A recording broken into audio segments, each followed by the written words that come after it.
ಶ್ರೀರಾಮನ ಪ್ರಾಣ ಪ್ರತಿಷ್ಠಾಪನೆ ದಿನದಂದೇ ಮುದ್ದಾದ ಹೆಣ್ಣು ಮಗುವಿಗೆ ಜನ್ಮ ಕೊಟ್ಟಿದ್ದಾರೆ ನಟಿ ಕಾವ್ಯಗೌಡ ಅವರು. ಈಗಾಗಲೇ ಅವರು ಸೀಮಂತವನ್ನು ಕೂಡ ಮಾಡಿಕೊಂಡಿದ್ರು. ಎಲ್ಲರೂ ಕೂಡ ತುಂಬ ಜನ ಶುಭಾಶಯಗಳನ್ನು ತಿಳಿಸ್ತಾ ಇದ್ರಲ್ವ. ಈಗ ಅವರು ಮುದ್ದಾದ ಹೆಣ್ಣು ಮಗುವಿಗೆ ಜನ್ಮವನ್ನು ಕೊಟ್ಟಿದ್ದಾರೆ. ಅವರ ಪತಿಯಾದಂತಹ ಅಂದರೆ ನಟಿ ಇದ್ದಾರಲ್ವ ಕಾವ್ಯಗೌಡ ಅವರು, ಅವರ ಪತಿ ಇನ್ಸ್ಟಾಗ್ರಾಮ್ ಖಾತೆಯಲ್ಲಿ ಸ್ಟೋರಿಯಲ್ಲಿ ಹಾಕ್ಕೊಂಡಿದ್ದಾರೆ ನಿನ್ನೆ ನೈಟ್. ಏನಪ್ಪ ಅಂತಂದ್ರೆ, ನಮಗೆ ಹೆಣ್ಣು ಮಗು ಆಗಿದೆ, ಮುದ್ದಾದ ಹೆಣ್ಣು ಮಗು ಆಗಿದೆ, ತಾಯಿ ಮತ್ತು ಮಗು ಇಬ್ಬರು ಕೂಡ ತುಂಬ ಆರಾಮಾಗಿದ್ದಾರೆ, ತುಂಬ ಚೆನ್ನಾಗಿದ್ದಾರೆ.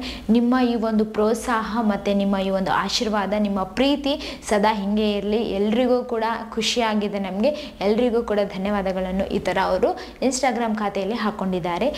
ಅವರು ಈಗಾಗಲೇ ನಿಮ್ಗೆಲ್ರಿಗೂ ಗೊತ್ತೇ ಇದೆ ಅಲ್ವಾ, ಎಲ್ರಿಗೂ ಅಂದರೆ ಎಲ್ರಿಗೂ ಅವರು ಹಾಟ್ ಫೇವ್ರೇಟ್ ಅಂತಲೇ ಹೇಳ್ಬೋದು. ಯಾಕಂತಂದರೆ ಈ ಒಂದು ಸೀರಿಯಲ್ ಪ್ರಪಂಚದಲ್ಲಿ ಅವರು ಎಲ್ರಿಗೂ ಕೂಡ ಇಷ್ಟ ಆಗಿದ್ದಾರೆ ಅಂತಲೇ ಹೇಳ್ಬೋದು. ಯಾಕಂತಂದರೆ ಅವರು ಮಾಡಿರುವಂತಹ ಒಂದು ಸೀರಿಯಲ್ಗಳು ಎಲ್ರಿಗೂ ಕೂಡ ಇಷ್ಟ. ಆ ಒಂದು ಸೀರಿಯಲ್ಗಳಲ್ಲಿ ಇವರ ಒಂದು ಪಾತ್ರ ಅಂದರೆ ನಟಿ ಕಾವ್ಯಗೌಡ ಇರ್ತಾರಲ್ವ, ಅವರ ಒಂದು ಪಾತ್ರ ಎಲ್ರಿಗೂ ಕೂಡ ಇಷ್ಟ ಅಂತಲೇ ಹೇಳ್ಬೋದು. ಅವರು ಮದುವೆ ಆದಮೇಲೆ ಈ ಒಂದು ನಟನೆಯಿಂದ ದೂರ ಆಗಿಬಿಟ್ರು, ಅಂದರೆ ನಟನೆಗೆ ಗುಡ್ ಬೈ ಹೇಳಿದ್ರು ಅಂತಲೇ ಹೇಳ್ಬೋದು.